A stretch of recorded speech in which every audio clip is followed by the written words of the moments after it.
What if your taxi ride led to the afterlife? That question isn't just a story, it is something that actually happened to one man on a foggy winter night when the boundaries between life and death blurred into one endless road. It began at 2:46 a.m. when a young man named Daniel left a quiet diner on the edge of the city. The air was damp, cold enough to bite.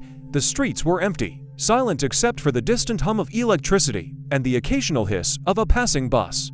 He raised his hand to call a taxi, though he didn't remember seeing any around.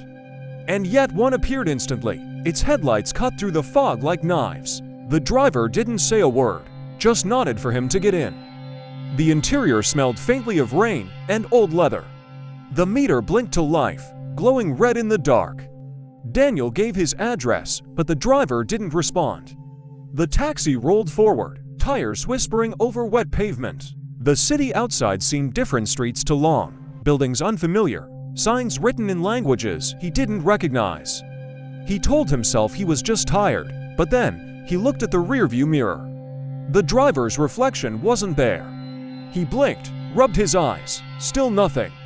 Only his own face staring back, pale and distorted. He tried to speak, but his throat tightened like the air had turned thick.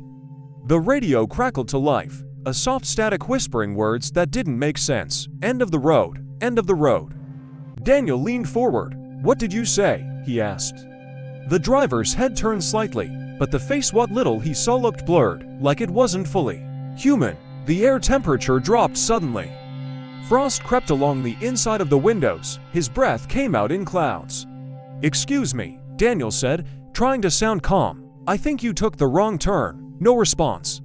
The driver's hands gripped the wheel tighter, veins visible, motionless. Outside, the city had vanished. No lights, no buildings. Just endless darkness and a faint mist rolling over what looked like a road made of glass. The taxi's headlights barely pierced the gloom. The meter was still running, but instead of dollars, it showed a countdown. 0 hours 10 minutes and 47 seconds. 0 hours 10 minutes and 46 seconds. Daniel's heart pounded. "Where are we going?" he asked. "Home," the driver finally said, voice hollow, distant, almost echoing. Daniel's phone buzzed in his pocket.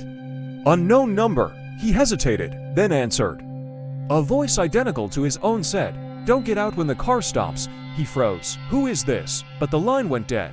The radio flickered again, static forming faint words. "Your ride has been accepted." Then, out of nowhere, headlights appeared ahead. A second taxi identical to theirs rushing straight toward them. Daniel braced for impact. But the other car passed right through them, dissolving like smoke. His breath hitched. "What the hell is this place?" he whispered. The driver turned slightly, and for the first time, Daniel saw his eyes in the mirror, dark, hollow, reflecting nothing. "You called for a ride," the driver said, "and every ride must reach its end." The countdown reached 0.